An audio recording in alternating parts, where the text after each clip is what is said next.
You're listening to an Airwave Media podcast. When you visit Arizona, time is measured in moments, not minutes. Like the moment your work stress disappears as you kayak through the canyons. Or the moment you discover the life-changing effects of prickly pear chocolate. But nothing beats the moment you see the Grand Canyon for the very first time. Visit a new state of mind. Learn more at hereyouareaz.com. This is Bruce Carlson of My History Can Beat Up Your Politics, and I am very excited to be joined by Will Clark, who is the host of Gray History, the French Revolution, and Napoleon podcast. And he's also a member, just like me, of the Airwave Media Network. Hey, Will, thanks for coming on and having me on yours as well.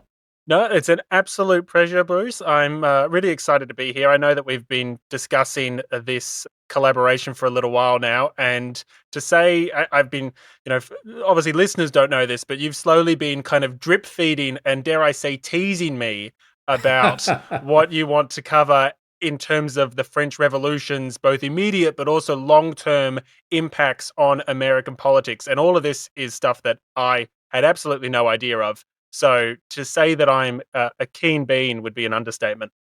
Well, that's great to hear. It's really, as we talked about it, it was a little theoretical.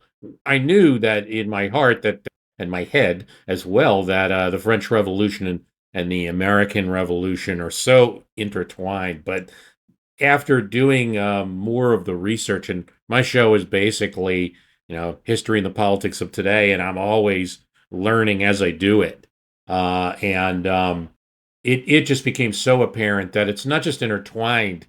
The America we have is many ways defined by it, and the events in France, and the changing events in France really changed the character of the early American Republic and what it became. And so it's just been fascinating, and we have some things to talk about there. Why don't you talk though a bit about, your podcast and its purpose and how you're kind of set up? Yeah, sure. So Grey History, the French Revolution, the premise behind the show is that history isn't black and white. There's ambiguity, there's nuance. And so as we're talking about history, we should be getting into the grey, because it's in that grey that history has its beauty, its intrigue, and, most importantly for our troubled 21st century, it's in the grey that history has its lessons. And so the reason why we're deep diving into the French Revolution, as you just alluded to, Bruce, is that the French Revolution permeates pretty much every aspect of the modern democratic world. It defines so much of the world that we live in. And in fact, it defines so much of, not only the democratic world, but just the world in the 21st century as well. I mean, the ideological underpinnings of, communist and fascist regimes also can tie their origins back to the French Revolution to an extent. So I think it's an absolutely fascinating topic. The narrative of the French Revolution is absolutely fascinating. You'd say someone was making it up if it wasn't for the fact that it occurred. And so, yeah, that's what we're up to over at Grey History. And for the benefit of my audience, do you want to maybe just explain what you're doing over at My History Can Beat Up Your Politics? Absolutely. Thanks for the opportunity to do that. It's basically, how does history impact and resemble the politics of today? How did we get where we are? But also, what happened in the past that's similar? That's probably half of it that I do. What happened in the past that's similar to what we're doing now. So I do, it's always been a little bit of the historian's no-no to get into current politics. And I don't do that in terms of telling people who to vote for or anything like that, or who's great and who's not in politics. But I do talk about today's politics going on in the context of, hey, this happened before, that happened before. Do tend to have an American focus, but as we're going to discuss today, you can't even talk about American history without sometimes involving other countries, and France is one of them all throughout our history. Absolutely. I think it would be good for listeners to start with, they know about the French Revolution, but maybe not as much as what causes the French Revolution. And a common thing we learn about in American history, schools, in our classes in school, is the that the French Revolution was partially caused by the impact of the debt from the American Revolutionary War that the king incurred in helping us in America. Maybe you could talk about that a bit. Yeah, absolutely. So I suppose there's a variety of causes for the French Revolution. And I mean, historians bitterly disagree amongst themselves as to what should and should not be considered a cause and the extent to which a particular factor was a major or a minor contributor to the outbreak of the revolution in 1789. There are some factors that we would be quite familiar with in the 21st century. Things like high prices for basic goods and commodities, inflation, these are all quite topical conversations here, here right now. There are also some factors that we would be familiar with, but we wouldn't necessarily label them the same as we would. So, for example, the role of Enlightenment ideas. I mean, we would think of these ideas probably by different names, but fundamentally they're the same. We are familiar with them. But as you alluded to, perhaps most importantly, the reason why we get the French Revolution when we do is because of government debt. I mean, the biggest cause of the French Revolution was a bankruptcy crisis. It was the government's inability to pay its debts. And as you said, the debt that we generally point to is what was incurred by the French government for its participation in the American Revolutionary War. I mean, the French spent an absolute fortune helping the cause for American independence. And it's not the only debt. The Crown's finances before the war were already precarious. I mean, there were members of the French cabinet that essentially warned that if the French got involved, it would bankrupt the nation. So it's not like it was the only debt that the French government had.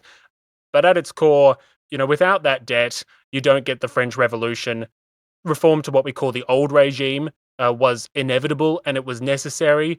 But fundamentally, all of this stems from a bankruptcy crisis, the need for taxation and fiscal reforms to avoid bankruptcy, and the aristocracy saying no. And what you get is an aristocratic revolt morphing into a general revolt and finally morphing into a revolution. I suppose two facts that would maybe make this a bit more tangible to listeners. The French spent double of 1786's ordinary revenue for the year in terms of its commitment. So it was an absolutely astronomical cost in terms of what they spent. And by the time of the revolution, 50% of the government's expenditure was going towards servicing debt, which is an astronomical amount. If you think about 50% of a government's expenditure just going towards interest and debt repayments. So that is why, as you said, as taught in schools around the world, that's why we often link the American Revolutionary War to being a key catalyst for the French Revolution. I mean, no doubt that France was essential to the Americans securing revolution. I will always make the case that some revolution was going to happen, particularly New England. New England defending its own towns and kicking the British out of and creating some type of at least autonomous government in perhaps New England might have been accomplished locally. But everything else, the real continental fight, the ability to have any kind of naval conclusion to the war really required France. But at first, you're seeing, even in the initial Concord battle, what was the ammunition? What were gunpowder were they using? Where it was from? Well, they had secured it from purchases from France and a couple other nations, of course. And our great needs, really, really contributed to that.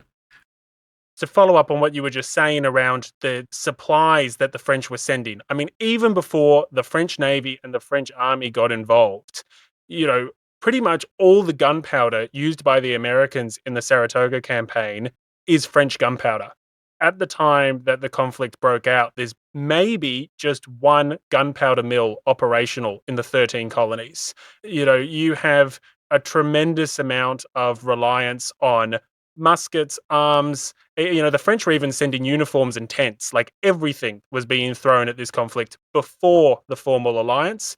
And then you've got a formal alliance where the French not only the French Navy and the French Army are in America, in the Caribbean, and in fact in continental Europe. I mean, the longest siege of the Revolutionary War is in Gibraltar in southern Spain. People forget just how global this conflict was at times.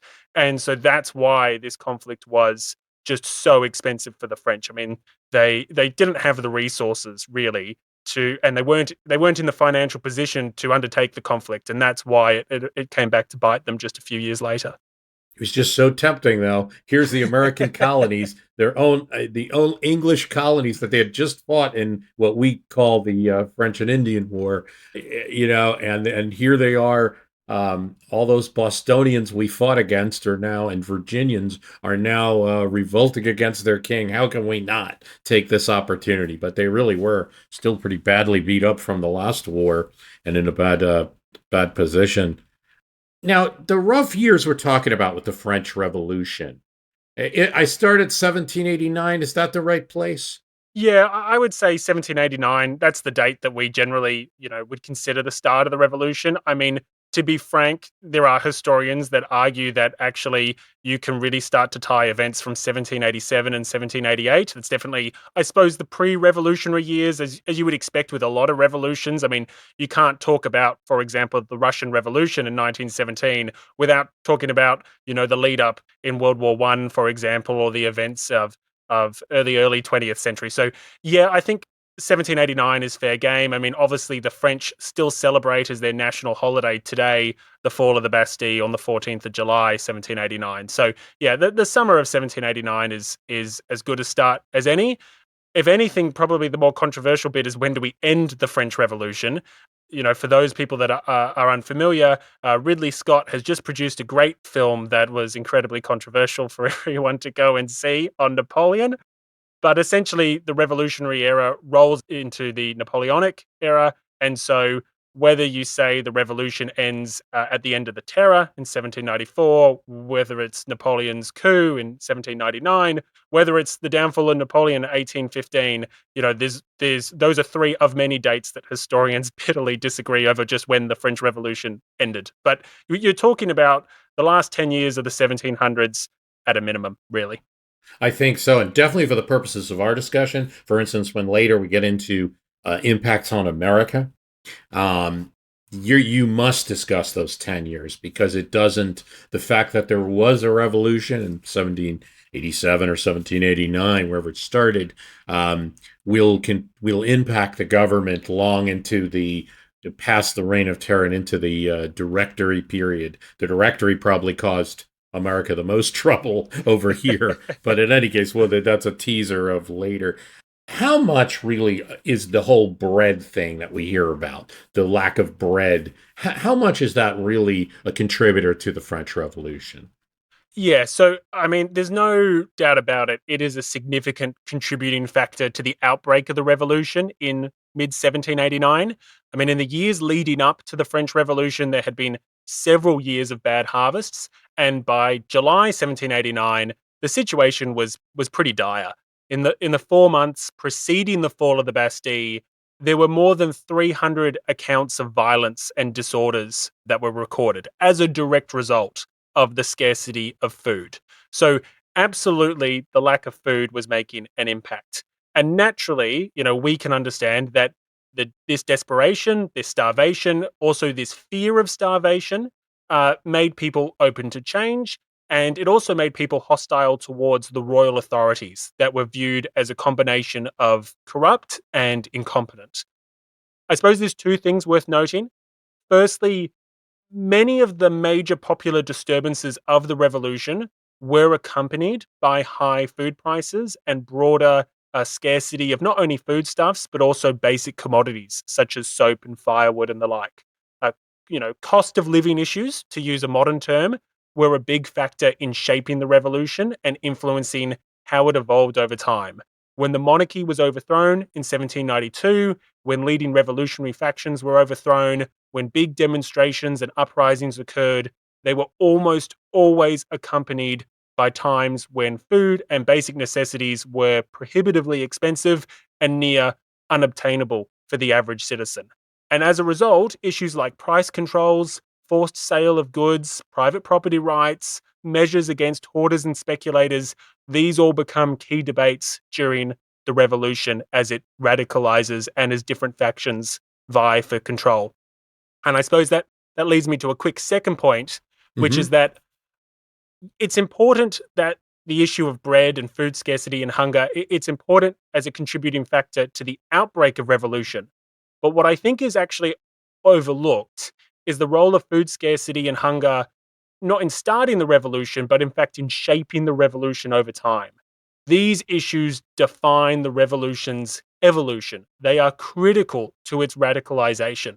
And so to me, the real interesting story is not so much the situation in mid 1789, but rather how food scarcity shapes the events from 1789 onwards. I mean, the issue of food will continue to bedevil and undermine future revolutionary governments, be they constitutional monarchists or even Republican governments. And these, all these interrelated issues of food insecurity, economic hardship, inflation, they become not only incredibly important, but they become powerful weapons in the factional feuds of the revolution. And they're used with tremendous effect to discredit and dislodge individuals, factions, and even entire institutions. So, to answer your question, yes, the price of basic goods, the scarcity of food, this has a meaningful impact on the outbreak of the revolution. But I would argue that it perhaps has a more meaningful impact and certainly a more interesting impact on the revolution's evolution over time and how the revolution radicalizes as we get into the years after the fall of the Bastille. That's fascinating. Of course, we can relate to inflation, although that's relatively novel, particularly in America. I would talk about history on my podcast and about times like the 1970s in America when there was very high inflation, higher than we've had right now, double digit in some cases. Not unusual at all in say 79 or 80 in America to have, inflation be double digits and to have interest rates be similar amounts. It's just tremendously costly for everything.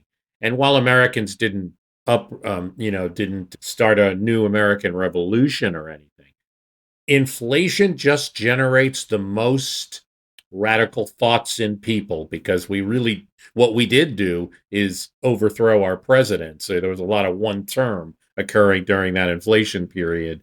And also just a lot of more of a change in how people view the presidency. So it's fascinating to see that this is the also the case in France, and there was a little nugget that I saw about Gouverneur Morris, who is one of the Americans in France at a time, and he was proposing various suggestions to the king, like the various speeches that could be made, words that could be said to perhaps solve the situation. And one of the proposals, he was a very rich man. The Gouverneur Morris, his estate was a lot of the land that is now Bronx, New York, was the Morrisania, the Gouverneur Morris's estate and mansion. That's a very rich man, and America was bred rich and farming rich. We weren't rich in hard currency all the time, and that caused problems in our own country. But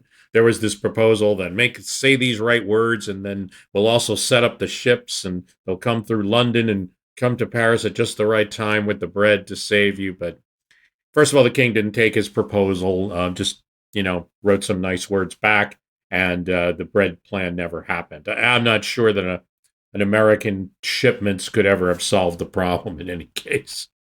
No, I'm not sure either. I mean, there's a whole host of factors. I think the problem for the royal government is, well, you got two factors. One, in relation to the scarcity of food, you've got just simple things like bad harvests. That was a huge contributing factor, which is obviously outside of human control. Another thing to point out is that the diversification of food at the time, even compared to other European countries, was pretty low. So, for example, France was pretty slow at picking up the potato as part of their diet, even in compared to, like, say, Prussia. Now, obviously, that you can go too far the other way in terms of, you get events like the Irish famine and the like, but the French diversification of crop was not as sophisticated as other nations on the continent. And then the other thing to point out is by the time you get to the start of the Revolutionary War in 1792, and just to be clear, the Revolutionary War is almost like it's the start essentially of the Napoleonic Wars. It's essentially 25 years of conflict. By the time you take out so much manpower to actually fight that conflict, by the time that you're taking out carts and horses for the army, what you're actually doing is robbing the agricultural sector of the instruments and manpower that they need to have successful harvests. And so you not only have these natural factors and these kind of broader economic factors, but you also have, responses to the military conflict, which means that as the revolution goes on, this issue of food insecurity, continues to get worse, particularly once you start adding on things like inflation and more or less war with the entire continent. Yeah, that's got to have an impact on the economy. Let's talk about impacts in another way. It's another thing that we learn in American history here in the States is that the American Revolution, coming so soon before the French Revolution, what's the impact of the American Revolution on the French one? Yeah, so like all things French Revolution, nothing is agreed amongst historians. But what is interesting, particularly about America acting as a role model for French reformers and eventually the early revolutionaries, is that you do get some agreement amongst historians from a real wide variety of the ideological spectrum.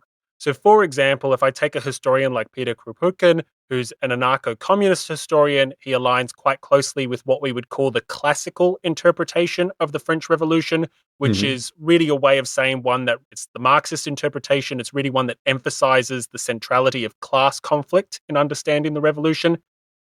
He argues that the a revolution in America had awakened minds and inspired the revolutionaries with a breath of liberty and republican democracy. So that's quite a strong take. And then on the other end of the ideological spectrum, you've got, say, revisionist historians like Robert R. Palmer, who's debatably the most esteemed American historian on the French Revolution. He has pretty similar sentiments, and I will actually quote from him directly. He says, whether fantastically idolized or seen in a factual way, whether as a mirage or as reality, America made Europe seem unsatisfactory to many people of the middle and lower classes, and to those of the upper classes who wished them well. It made a good many Europeans feel sorry for themselves and induced a kind of spiritual flight from the old regime. So you've got historians from across the ideological spectrum that really push home this message of America acting as a role model for the French. And again, you've got someone like historian Richard McKee, who says that the American Revolution produced for the French an educational program of gigantic proportions, and French intellectuals could foresee in America the nirvana of the future golden age and a model for a new France. And to me, that last little bit, a model for a new France, is interesting because this is where I have a big but. Because when you actually go looking for tangible ways that the Americans inspired the French revolutionaries, these views, these attitudes, they become a little harder to argue, at least for me. And the supportive evidence needs to be qualified a little bit. In the lead up to the French Revolution, I think it's absolutely fair to say that the ideas that the American revolutionaries were promoting impacted the thinking of their French counterparts, particularly ideas such as no taxation without representation.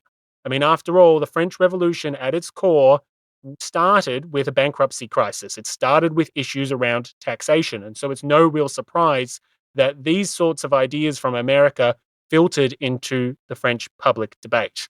And so initially, yes, the impact of America and its part, I suppose, as a role model for the practical implementation of Enlightenment ideas, yes, that can be seen clearly.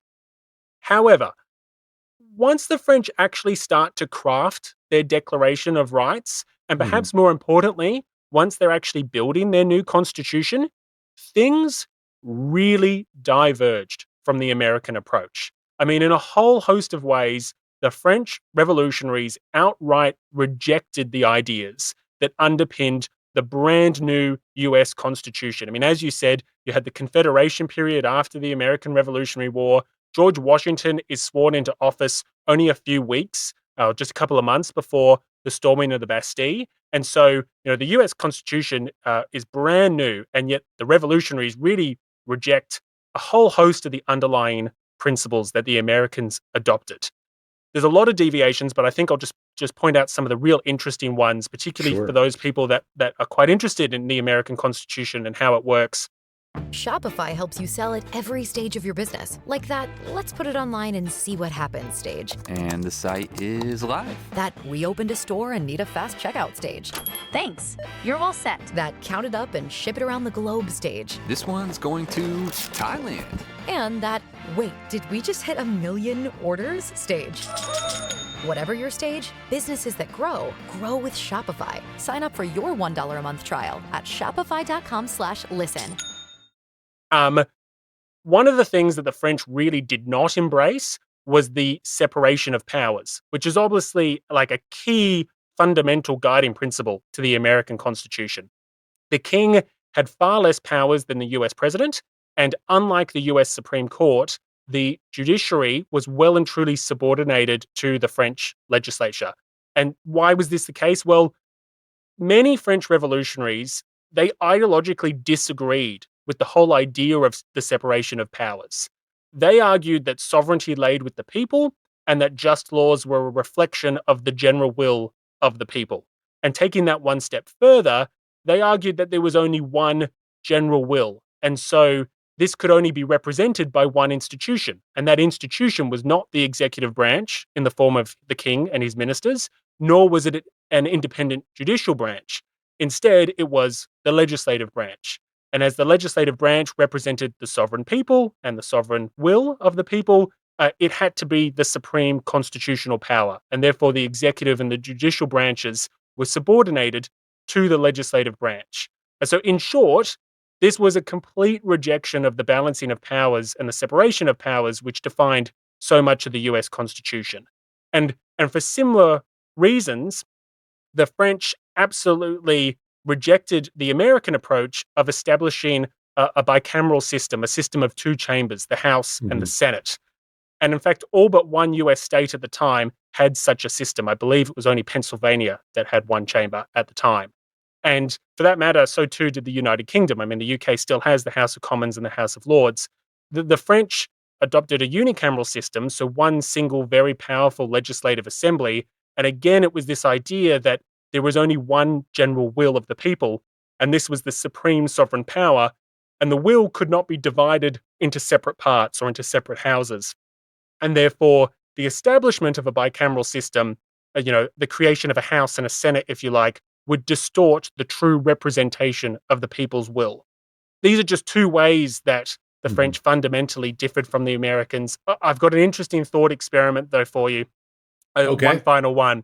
One of the other ways, and there's so many that the French differed, but the French essentially banned their founding father equivalents, the revolutionaries of the National Constituent Assembly, from sitting in the next assembly or from joining the king's cabinet. Now, the former of this was called the Self-Denying Ordinance, and essentially it was denying the creators of the Constitution from immediately participating in the new constitutional system.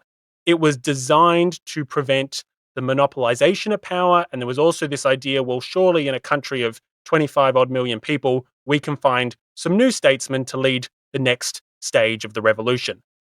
Now, personally, I think this was very well-meaning, but I also think it was quite naive and foolish. It meant that anyone with the experience of statecraft was not able to help bed down the new constitution in practice. But what I think is interesting to think about is, imagine for a moment if this had occurred in American history. I mean, imagine if the Americans had said, right, if you're a founding father, if you participated in the drafting and the creation and the ratification of the Constitution, you cannot be president, you cannot be a member of Congress, and you cannot be a cabinet secretary for the next few years while the Constitution was being implemented. I mean, American history would look completely different. I mean, so many of your early presidents, so many of your secretaries, so many of your early members of Congress are founding fathers involved in the creation of the Constitution. Well, I mean, there would not have been a presidency. They would not have had the comfort and the confidence to have a presidential office with that much power without the full knowledge. Everyone in the room in the Constitutional Convention knew that Washington was going to be the first president. Everyone knew it. Yeah, so it's fascinating, like, to go, I appreciate I've digressed. My audience knows that I'm famous for them. But to go to the heart of your question about how much America acted as a role model for the French, yes, it certainly did initially, and there's certainly historians that think it was this key role model. But once it actually came to creating a constitution and also just the way that they did their Declaration of the Rights of Man and Citizens, the French really diverged from the American approach. And so there's Mhm. real limitations on how much you can say that there was an influence there. Yes, there was some influence for sure, but the French were not copying and pasting someone else's homework. That's for sure. No, I think it really shows you how different the two systems are. It is necessary on the American side to understand it a bit, to know that it's not like there was a big referendum taken and everyone said, by a vote of 67% of the people, we'll have a president and a Senate and two bodies and all of that. You had in America always those type of feelings that you see in the revolution in France, including things like the term limits, and maybe not that specific proposal, but you see that the need for rotation, and you have radicals, particularly in the Philadelphia city government, who ended up taking over the politics in Pennsylvania. You mentioned that was where there was a unicameral government and a president of three people instead of one. So they really had a radical government for a while in Pennsylvania. There are forces that would have liked to see one body.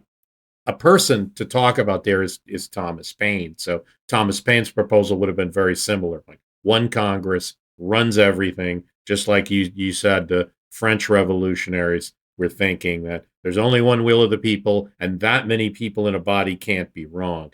Well, we now know that it's easy for small groups to dominate a big body like that. Today, even our Congress, I would argue the speaker has a lot of power, and parties have a lot of power and things. So it wasn't very well thought out, but he's a voice for that kind of thing. But you're right in that, in the actual history of America and what actually occurs in the government, the more conservative forces won out. And we're also a collection of states rather than one country revolting. So it was a government that was sort of held skeptically, this federal government, by those states and by the actors in the states. Many of the founding fathers' constitutional convention went back to states because that's where the action was. James Madison, who's even became one of our presidents, he served a term as Virginia governor because states were where the action were. So as a really more conservative system. And on the other hand, you have different scholarship, just like you have in France, that there's some like Gordon Wood who would argue that while it is conservative on the surface, it was pretty radical because we had done so much just by coming to the New World. And we broke this chain of class and master and servant relationships, not completely, but broke a lot of that. And like the Scots Irish would say when they came over, we didn't bring our lords with us. So what the revolution did is codify it. And by codifying that, it was pretty radical, just in terms of a new government on the new world, and codifying that, no, we can't have a future where a British king who's more enterprising or selfish, just say, you know what, Massachusetts going to be, I'm going to put my buddy in charge of that. And so codifying that was important, as it was radical in its own way. But the actual government, like you say, no, it's a very conservative. We had enough. One of the issues is the difference is that the revolution is 76. As I say, we don't kick the British out of New York till 83, even after Yorktown. And then you have the Confederation for a while. We saw a lot of things during that time. It gave us a long period to where we saw some of here's the bad things that can happen. Here's what states can do that isn't good. So we got to regulate them a bit. So we're going to need a federal government, mostly to keep them in check. So it's all very conservative. Obviously, a lot of our founding fathers, it need not be said, they're plantation owners, they're rich men. Not all of them, definitely not all of them. But, Thomas Paine is one I would put there, even though he's originally a Brit. I would put him as one of our founding fathers, and he wasn't a rich man by any means. But it's essentially a conservative government. And so, I think there was some expectation, though. Washington sends Lafayette, the great hero of our revolution, from France, our kind of shared hero. He sends him a copy of the new Constitution, I think, expecting that, this might be useful in France, and it's really not. And there's some disappointment here. Yeah, I think as you said, I mean, you touched on it as well. Like, France doesn't even have states. And, they had a discussion about whether they would have states because they had ancient provinces that had existed for centuries. And it is a very conscious decision. No, there is one France, it is one united country. And so they don't create a federation of states. And actually, where we are in the narrative in Grey history at the moment, we're discussing the civil wars in 1793 and federalism, the kind of if someone accused you of promoting the United States model, of looking to divide France into separate republics as they saw it, that was like the supreme heresy of the French Revolution, was to be called a federalist, which means something very different in the French Revolution because they've got a very different starting point. But yeah, as you said, the Americans had some experience because of the time from the Declaration of Independence through to Confederation period and the like. And also the Americans were borrowing heavily on the experience of the English and English history and English tradition as well, where the French were outright rejecting all of these things to the horror of Edmund Burke. And I think on the American side, so what you essentially have, maybe it's a good opportunity just to talk about it, is that while the revolution is going on in France, Americans are watching every moment of it. At first, there is joy.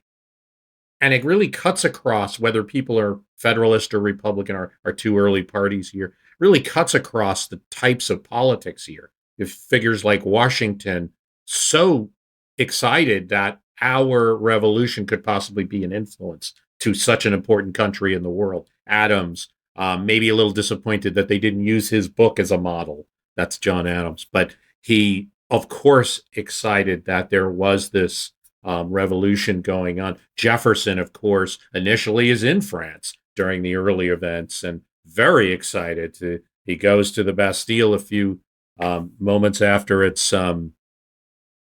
taken, and he's very excited that this revolution is happening.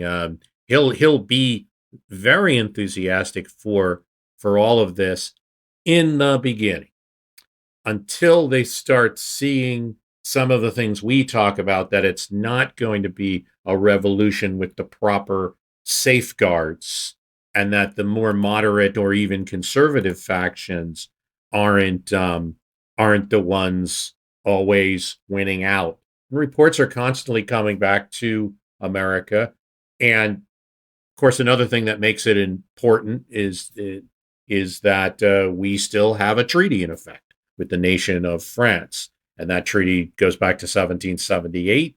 And so it's not something that we can completely ignore. There are some American policymakers that would like to sort of like say, well, that was then, this is a new government, but it's a factor. And not only that, there's tremendous commerce. We, of course, our number one trading partner is going to be Great Britain. There's no way, even after a revolution and fighting, there's no way around that. But there is, particularly in the capital of Philadelphia, a lot of French settle there. It's a very popular place. There are French ships from France arriving all the time throughout American ports. This is, and we're getting those news because, even though it's a big ocean, the frequency of ships is something not to forget about, that the news is arriving from a relay of ships. It may not be, we may find out events a few months later, but we're finding events out. And as the nature of the French Revolution changes, the opinions of people in America, Washington certainly, but even Jefferson, even Madison, people that are enthusiastic about France and the possibility of liberty for people, start to raise a few eyebrows too at some of the events. Thomas Paine, who we referred to earlier, actually gets the most involved of any because he goes over to France on a regular basis, so regular that he's helping to write governing documents and giving his opinion, even though he doesn't speak French. He doesn't speak any. And he eventually gets elected to the assembly in France. And he's horrified, though, even as an American radical, when events get too severe, particularly the killing of the king, which he argues against in the assembly. And because he's too conservative, which for Americans looking at Paine, like somebody like John Adams and Washington thinking about Thomas Paine being a conservative in the eyes of some of the the Jacobins in France, they had to like be besides themselves because they considered Paine a radical. But here he is on the assembly floor arguing against not just the killing of the king, but a lot of the steps that the assembly would take that he thought were ill-guided. And eventually he'll be imprisoned for that in France and narrowly avoids the guillotine. So we contributed directly in the form of our very important inspirational figure. It's not like Thomas Paine was ever president, but he couldn't be. Well, no, that's a complicated issue whether he could be or not. He wasn't. There's no way he'd get elected. Too many people hated him, as many as they loved him. But he was our inspiration. He was the guy that wrote the document that inspired so many people to revolution. And there he is in France, and he's a little bit more conservative or moderate, probably more associated with the Girondin faction in France, and nearly executed for it. Yeah, absolutely. I mean, Thomas Paine's an interesting one. As you said, this is the author of Common Sense, the most, so I would say the most celebrated pamphlet, if you like, of the American Revolution. He also writes what's known as the Rights of Man, which is quite a radical document, and it's really a rejection of Edmund Burke's criticisms of the French Revolution. And as you say, he's elected to what we call the National Convention, and that was essentially a constitutional convention. Its name partly was inspired by the American Constitutional Convention, and its job was to create a new republican constitution once the French had toppled the constitutional monarchy. And as you say, he essentially ended up siding with the faction of the convention that was more conservative. This is all very relative because if your opinion, if you were a royalist in France, then the whole convention is radical. So all of this is all quite relative in nature. But as you say, for the French Revolution, Paine was on the more conservative side of things, and he is imprisoned. And he, to be frank, he's very lucky that he survived. I mean, I think if you want the quick view of what American opinion was, it's really right there. That Constitutional Convention, that group. I'm gonna say, without knowing if it's 100% accurate, but the more the Girondin, the more moderate faction. I don't believe Americans, for instance, were happy with the nation of France remaining a kingdom. We were a democracy and a republic, and we wanted more republics. The King of France could have caused us problems. I could talk in a bit about some of the problems caused by France later, but that could have happened with a king in France, and certainly a Catholic king in America being a very Protestant country. There were some scary elements about that remaining. So I think a lot of Americans of all political parties were very happy to see the revolution happen, but hoped that the more moderate elements would take over.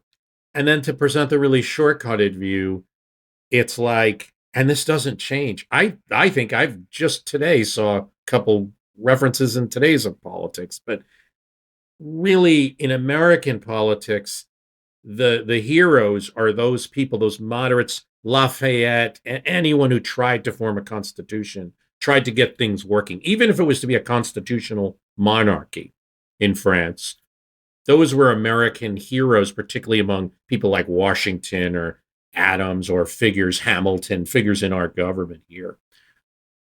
And the not so good part is Robespierre and the Jacobins. And you see here, although there might be some tolerance of it by some forces in America, that is the breaking point when it goes to more your reign of terror. In American history then, and continuing, there is absolute horror over those events and a continued separation of the kind of good French Revolution from the bad French Revolution in Well, America. And that actually never stops. I think in part, though, that's just the nature of the French Revolution. Hmm. Realistically, it's a series of revolutions. We Hmm. call it the French Revolution, but it's actually a series of revolutions. And Hmm. so, when Lafayette is, he's not in charge by any means, but when he's at his most prominent in the constitutional monarchy phase, he's a very visible face of the new regime and the new order, particularly in 1790 and 1791 to an extent, at least the first half, before he's in part discredited by his role in a shooting, or what we call the Champ de Mars massacre. They're essentially two different revolutions or multiple revolutions. I think Lafayette's a very interesting character because he starts off this popular hero, as you say, he's the hero of two worlds. Then he becomes a traitor in the eyes of the Jacobin Republic. I mean, he does, to go over to the Austrian side. The Austrians also view him as a traitor to the king, so they throw him in a dungeon for several years, and it does, irreversible damage to his health. And by the time of his death, though, and France has gone through the Napoleonic era and now the restored Bourbon monarchy, he's back to being a national hero. And so his kind of story arc, if you like, is quite interesting because the nation of France really, the ground's kind of shifting underneath him. And so, he does, I suppose, die a hero, but he certainly goes through phases where both Republicans and Royalists, whether you're kind of on the left or the right, absolutely loathe him. So, yes, it's interesting that his memory is so favorable in America. And I would say it's still favorable in France as well. But it certainly wasn't always the case. Well, absolutely, because he was well. First of all, America didn't have a lot in the way of wealth. We had a lot in the way of food, as I talked about in some areas of the country. But what we had was a lot of land and a lot of towns. And if you measure it by towns, there's probably two people. One is Orange, so there's a lot of oranges, and that's William. So that's the great Protestant hero from the Glorious Revolution, 1788. But the second, probably most common town outside of Washington or American figures would be Lafayette or Fayette. So many people, if their town is Fayette, they might not know that that's essentially Lafayette. So we have nothing but Lafayette townships, Lafayette counties, Fayette townships, all over the United States. That continued recognition. He does a tour of America in the 1820s. He's heralded, and of course, the first thing that happens in World War One, they is the soldiers in America go, "We're here, Lafayette. We are here." Something like that. It remains in the memory of the bond between. I'm almost getting choked up talking about Lafayette, knowing all the history, because he was also very good, and we didn't have a lot of good generals even on the American side, and certainly the foreigners that came to help the revolution. There were a few. Von Steuben and him really stand out as figures that helped us. So there's certainly a connection.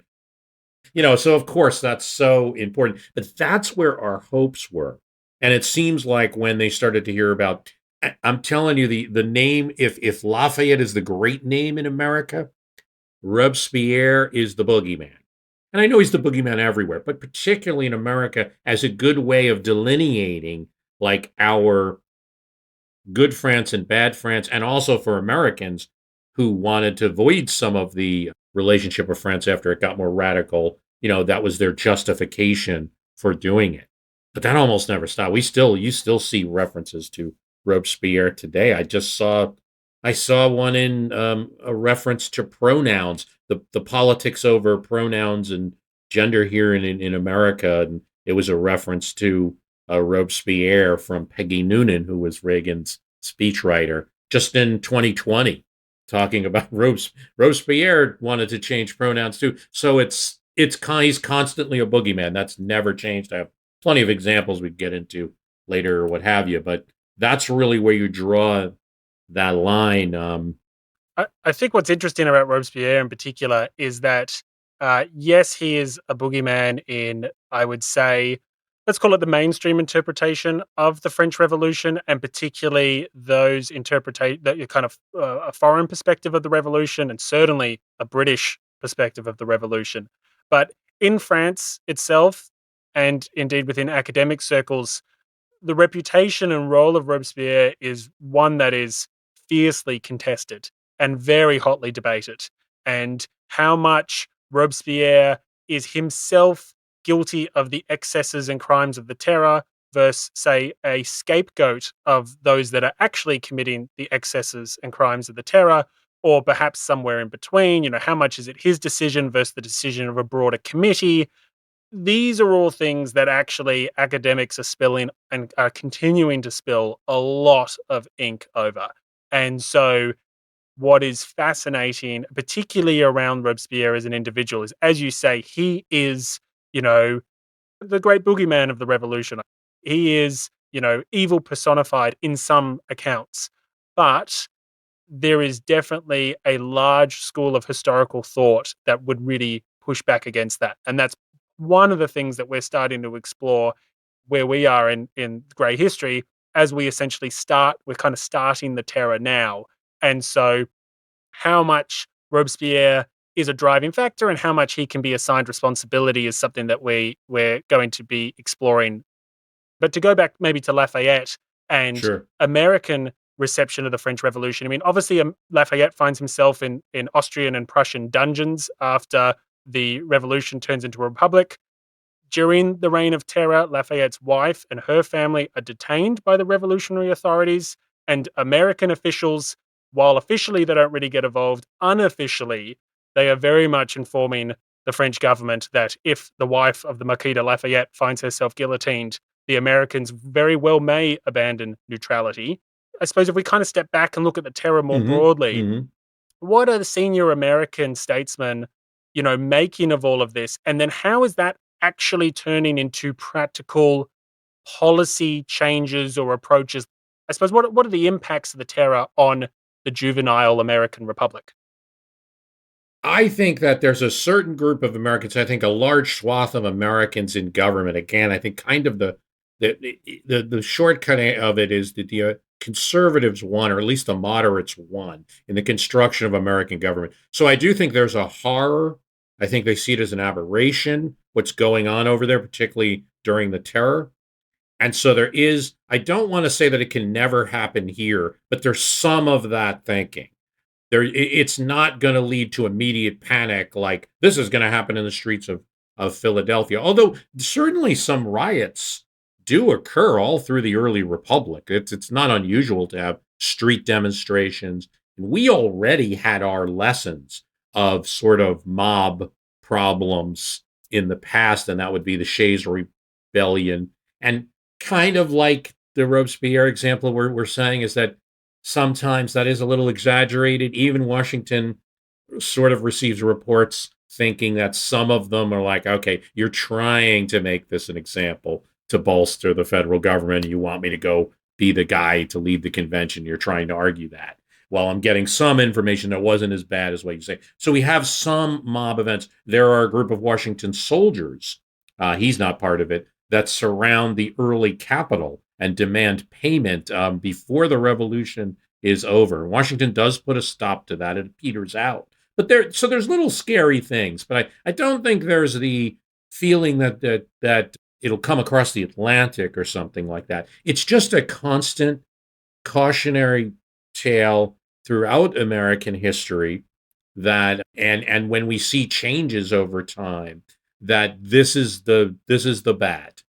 The good is our moderate revolution with rights. To move forward a bit, on the 200th anniversary of the French Revolution.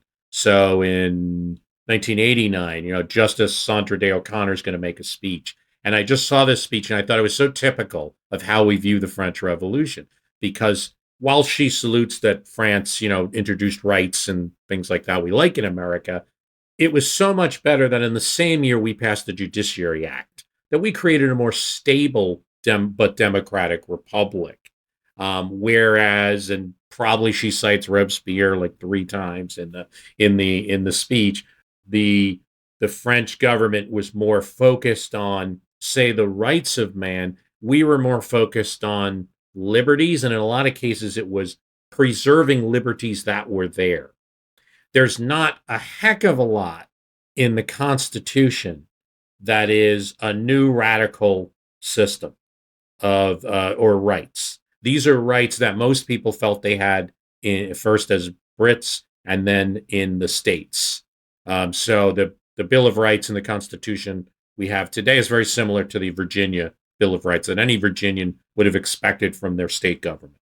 So there's and with some little things, but not much. It's more of a preserve of liberties that are there rather than an opportunity to create new rights. And Sandra Day O'Connor, for instance, cites that as something that's really a good point about our revolution. But you see this time and time again, that kind of delineation. And just on the point of the Robespierre thing, so the Jacobin name isn't that much better. So if we do want to get to the group, you'll see both in British politics and in American politics. Yeah, if somebody's bad and you want to call somebody like a mob leader Jacobin, this is something that gets hurled at William Jennings Bryan when he tries a more populist campaign, tries to introduce silver money in 1896, and really does have a very kind of rights of man message, except that, when you look at when he's called a Robespierre or when he's called a Jacobin, the way William Jennings Bryan defends himself is like, how dare, like, it's not like, that's right, I am just like those French revolutionaries. Oh no, even he must make that same delineation that it really appears almost all Americans, except for a very small, maybe like the Communist Party in the US or something, would ever make. This delineation that no, even when I'm talking in a very revolutionary language for economics, I'm going to, rip out there's going to be grass growing in your cities and we're going to turn the money supply upside down. I'm still an Andrew Jackson, not a Robespierre. So you see that again and again throughout American politics. Now, I didn't really answer the question. So real quick, the biggest way that I see the revolution affecting things is our neutrality doctrine. So the first thing, we didn't necessarily have that in the very beginning. And when there's war between our friends in France and Britain, our former country, Washington decides on neutrality. It's not popular with everybody. It's particularly not popular with the French government and the French representative here, Charles Guenet. And there's trouble over this, but that is the policy decided on by everybody in the Washington government with a little reluctance from Thomas Jefferson, who would like to see us maybe be neutral, but not announce it.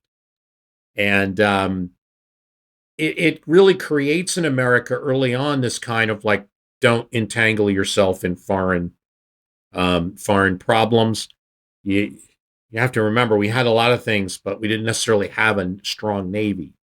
Had a strong merchant, situation and ships, and we had Philadelphia, our capital. It was not, while protected somewhat at the mouth, it was not that hard to picture a fleet coming up the Delaware and taking our capital. We lived with that every day, almost a Cold War-like mentality in these times. And so while we didn't necessarily fear the, okay, we're going to have Robespierre here in America, that's more rhetoric.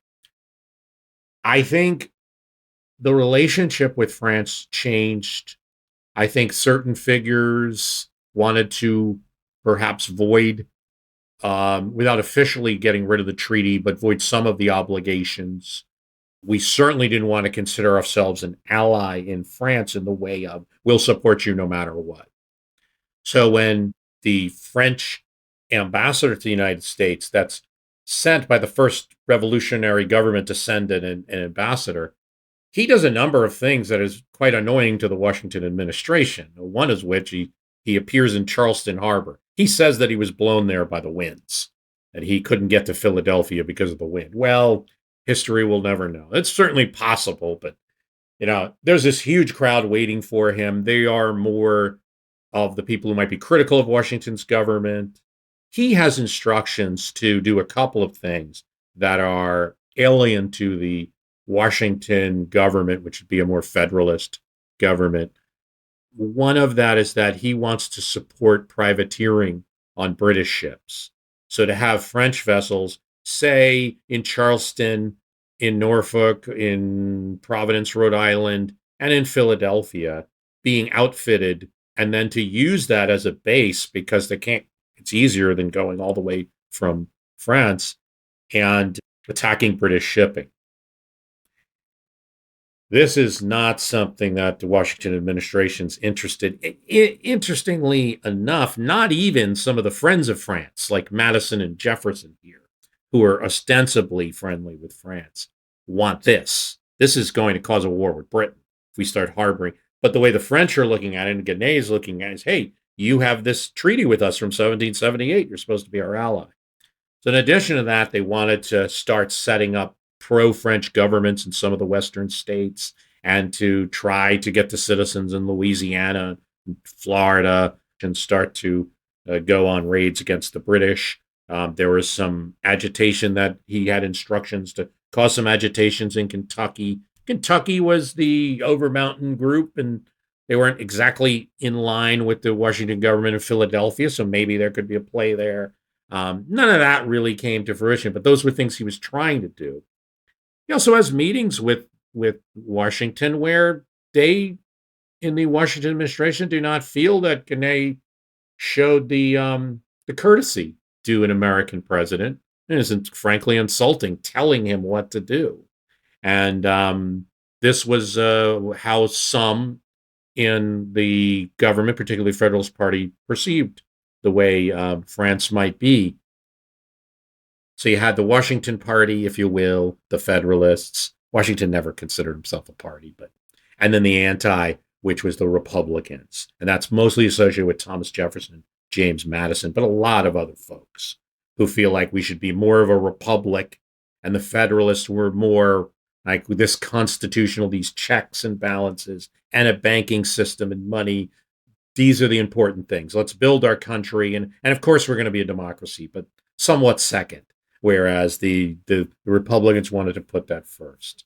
There are there's 38 Democratic Republican clubs throughout the United States, and they are going to, at their meetings, have the French flag flying. And they are strong supporters of the alliance between France and the United States. I do believe still that some of these people are still going to be horrified by some of the more terroristic events.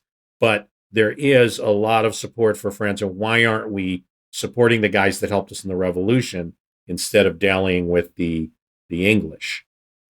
You come to the 1794 Jay Treaty, and that's a big moment where the breakoff between Americans, the Washington administration, and France happens. And that is when we sign a treaty with Britain. And it's very unpopular among the people of the United States. But the government of the United States realizes this is the only way we're going to get the British out of the west of the United States to allow Western expansion. So we have to sign it, even though it's insulting in some way, because the British never commit to stop doing some of the bad things on the high seas that we had a problem with them doing, which was impressment of our sailors. They would just heck, sometimes they wouldn't even do it on the high seas. They'd go to bars in Philadelphia. The British would pick up drunk sailors, and now you're in the British Navy, go. And we were really not, that's what's going to lead up to the 1812 war, because we weren't effective in stopping that. So the French have a couple points, one of which is like, a little bit of concern trolling, like, hey, I'm your friend. I just wanted, you wrote a really bad treaty with the British. Oh, and by the way, I saw it, and as a diplomat, I'm going to publish it so your whole country can see it. And when the country did, it wasn't enormously popular. Jay is burnt in effigy. So you do start to get at least American-style riots. They're never going to reach the level of St. Galais in the streets, but they're definitely, there are some of that, but it's a very difficult time. The treaty does eventually pass after an awful fight, and the French government is not happy about that. That's really a break to where it's okay. You essentially are saying we're not an ally anymore, and that's where they'll actually try to get involved in the 1796 presidential election.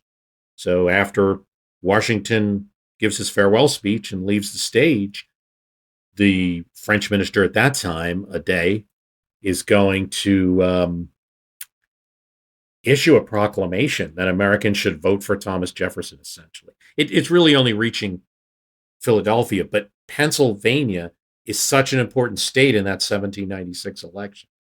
There had just been a local election where Federalists won after the French minister issues his letter, which essentially says you are in danger here of us attacking your shipping, treating your ships badly, not trading with you, not giving you any rights in France, consular rights in France, all of this stuff. When you could have it very well with us if you just select this Thomas Jefferson fellow. Today, I guess it does happen. We talk about interference in American elections, but happens when we have our first open election after Washington, because everyone knew Washington was going to run and then run for re-election. No one contested him. After the open election between Jefferson and Adams, the French do try to get involved. It's not a very well-known story. Fortunately, while it does turn the state of Pennsylvania, they vote for Thomas Jefferson. They had just voted for Federalists like a month earlier. So everyone's attributing this to merchants, some Quakers in Philadelphia, a little bit afraid of starting a war with France. So there are a few electors in North Carolina and other places that vote for Adams that make it a very close election that John Adams wins in any case, despite that letter. But he does get involved. He does other things. He'll tell people in Philadelphia they have to wear cockades in their hats that show the French colors. And if they don't, they will not receive respect from France. So these are the kind of little battles that we have right at the outset. And again, we're having more problems with the Directory at times than the Jacobin government. Yeah, it's fascinating. I didn't realize that the French ambassador, if you like, was so directly trying to put his thumb on the scales in that election. But I suppose as you mentioned earlier, the French Revolution, either directly or indirectly, continues to pop up not only in the 1700s but in the late 1800s as well.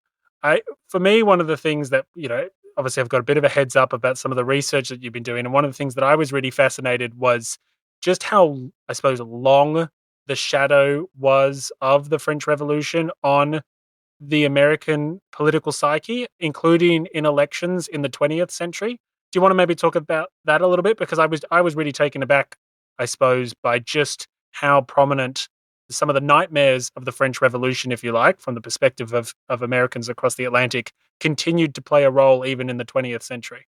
Even in the 20th century, I mean, it's not like people right now, like Biden, Trump is going to be about the French Revolution or something. But I'm surprised you do occasionally get a reference, and you see sometimes on social media somebody using a term like Jacobin or just citing the guillotine or something as again a cautionary tale of what could happen if we let absolute democracy prevail and things like that. It casts a long shadow over American politics. Now you might hear people say mob rule, but what's the image in your head when you're thinking mob rule? Might be the Bolsheviks, might be 1917 Russia.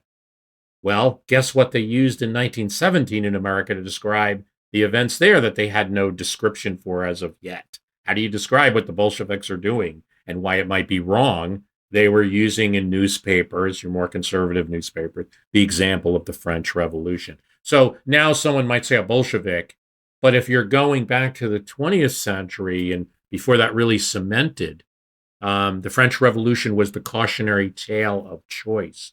You can go all the way back to the 1912 election. There's this new technology that comes out, and it's too early for radio, but you can hear the voices of the candidates in your home, and that's through a phonograph, a record. And there are three candidates in 1912, Theodore Roosevelt, Woodrow Wilson, and William Howard Taft. And if you had a Victrola talking machine in your house, you could play these records, and could be sent a speech from the candidate that you wanted, or several of them. And this is a great way, rather than sending Theodore Roosevelt to every town, which wouldn't have been possible, he can do it through this phonograph. And so they do several of these speeches. And at the time, the reason the French Revolution comes up in 1912 is that Theodore Roosevelt had bolted his Republican Party. So he now saw no need to be conservative at all, to placate conservatives.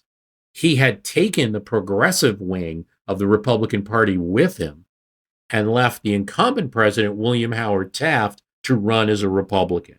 So he's running as a bold moves progressive. Now, here's some of the radical things that he's for: a living wage, a ban on 7-day working weeks, and no night labor for women and children. Now, this isn't really radical stuff. These are some things that states tried to do, but in many cases, and even his opponent in that election, Taft, the president, might have agreed with some of that stuff. But here's the problem: when states would try to enact bills, or even some intrepid congressmen would try to pass legislation, the Supreme Court of the United States or other federal courts were knocking these rules down. So he does something else. Theodore Roosevelt goes after the courts of the United States, and he says Supreme Court decisions should be reviewable by popular referendum. Now, Taft, his opponent in that election, he's a jurist, and he responds. And of course, he says a Roosevelt victory would institute a reign of terror similar to that following the French Revolution. He uses the term reign of terror. So in his phonograph speech, Roosevelt now has to be slightly defensive. We do have a snippet of it. Perhaps we could play that. I have a little MP3 here. If we do play it, a note to listeners that you're hearing that and you're like, is that what Theodore Roosevelt sounds like? Well, sort of. We think that it's a little bit sped up, but we're not sure. How do we know what Theodore Roosevelt really sounded like? But it is something of what he sounded like. You might see Theodore Roosevelt, the bull moose, right, and think he's got this really deep macho voice. He probably didn't. He had a little kind of a New Yorker, maybe a little Michael Bloomberg-y, kind of New Yorker type, upper class, very firm, but a little bit middle Atlantic, like, I will not do this, that kind of thing. So you're going to hear that there. The great fundamental issue now before our people can be stated briefly. It is, are the American people fit to govern themselves, to rule themselves, to control themselves? I believe they are. My opponents do not. I believe in the right of the people to rule. Had pre-revolutionary France listened to men like Turgot and backed them up, all would have gone well. But the beneficiaries of privilege, the Bourbon reactionaries, the short-sighted ultra-conservatives, turned down Turgot, and then found that instead of him they had obtained Robespierre. They gained 20 years' freedom from all restraint and reform at the cost of the whirlwind of the Red Terror, and in their turn the unbridled extremists of the terror induced a blind reaction. And so, with convulsion and oscillation from one extreme to another, with alternations of violent radicalism and violent Bourbonism, the French people went through misery toward a shattered dome. May we profit by the experiences of our brother republicans across the water and go forward steadily, avoiding all wild extremes. May our ultra-conservatives remember that the rule of the Bourbons brought on the revolution. May our would-be revolutionaries remember that no Bourbon was ever such a dangerous enemy of the people and of freedom as the professed friend of both Robespierre. Okay, basically what he says is he favors moderates, this common theme, and the conservatives, the Bourbons, were too strict. They didn't give the people any rights. And the Jacobins were too radical. They gave the people too many rights, or what have you, went too far. And their answer was right in the middle, but they didn't take that path. And that's what Roosevelt says he's going to do. What's important about that all those politics is here's a phonograph going out to American voters. He's citing names like Robespierre and Turgot and Bourbons and things like that. And he doesn't have to tell people who they are because it's in their brains. They know. And these are common political references, even in 1912. Gosh, so many examples. We talked about William Jennings Bryan earlier. He was constantly getting called like a mob rule Robespierre, and he defended himself. Even Abraham Lincoln, when Southerners who were about to secede from the United States after his election, they used the term Robespierre to compare to him. They say, Robespierre was ambitious. He'd say anything to get his way. So does Lincoln. This is in the Jonesboro, Tennessee Weekly Gazette in 1864 during the American Civil War, and is a Southern attack on President Lincoln. So quite a common example that is used. And then on the positive side, you have like Calvin Coolidge was making some speeches as president in the 1920s, and he would talk about the greatness of Lafayette. He served the cause, Calvin Coolidge said, of ordered liberty in America. Lafayette was unwilling to serve any other cause in France. He is galloping through the ages, but he refused to be a man on horseback. He knew that the welfare of his country lay in moderation. The people trusted him, but the extremists, whether Jacobin or royalists, they feared him. This is the story that Coolidge tells about Lafayette and why Lafayette good, Robespierre bad. He doesn't mention Robespierre in that speech. You see, this is all 20th century. Yeah, it's absolutely fascinating that depending on what the presenter wants to do with the memory of the French Revolution.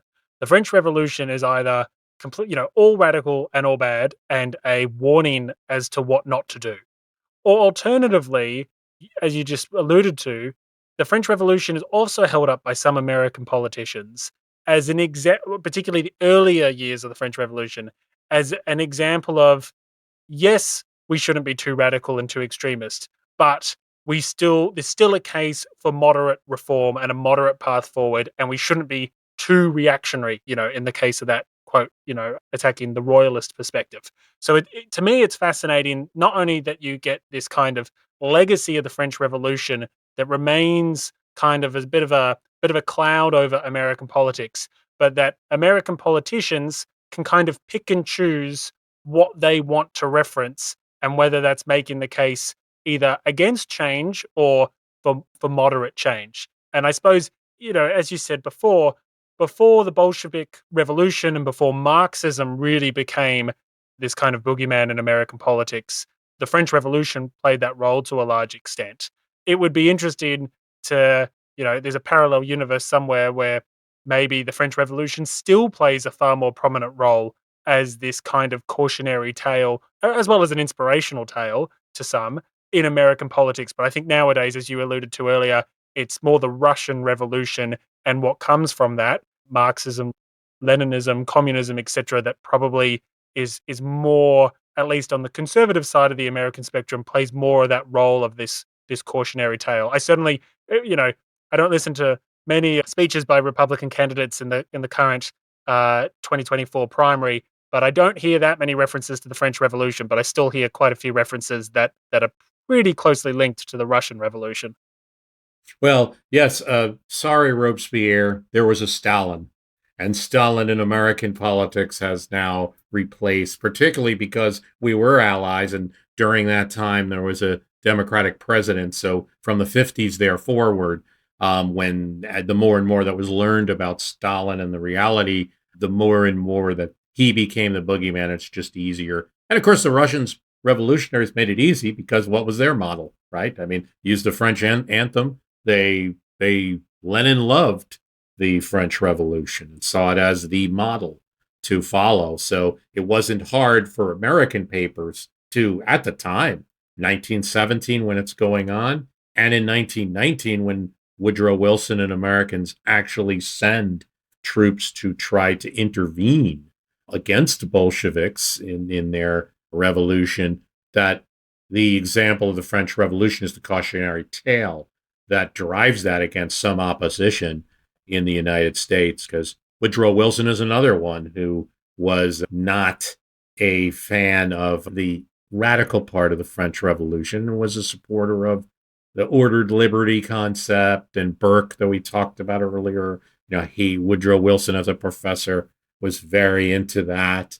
And so you see that line again and again, and the distinction that Coolidge made between Lafayette and the others, and in looking at the French Revolution through that lens, many politicians in America have now seen what's great about ourselves. To what extent it's all true, were these stories that America tells itself about the French Revolution. Your podcast could probably answer more as to how true all of them are. But it's definitely true that that's the way that we've always seen ourselves and what's good about ourselves in contrast to the bad parts of the French Revolution. Well, Bruce, thank you so much for sharing that. I know my listeners will be thrilled to hear about not only the short term impacts of the French Revolution on American politics, but in particular, how that has continued over the decades and indeed centuries. And yeah, I learned a lot. So thank you so much. Well, William, thanks for coming on and really appreciate you taking the time. Thanks for being on. My history can beat up your politics as well.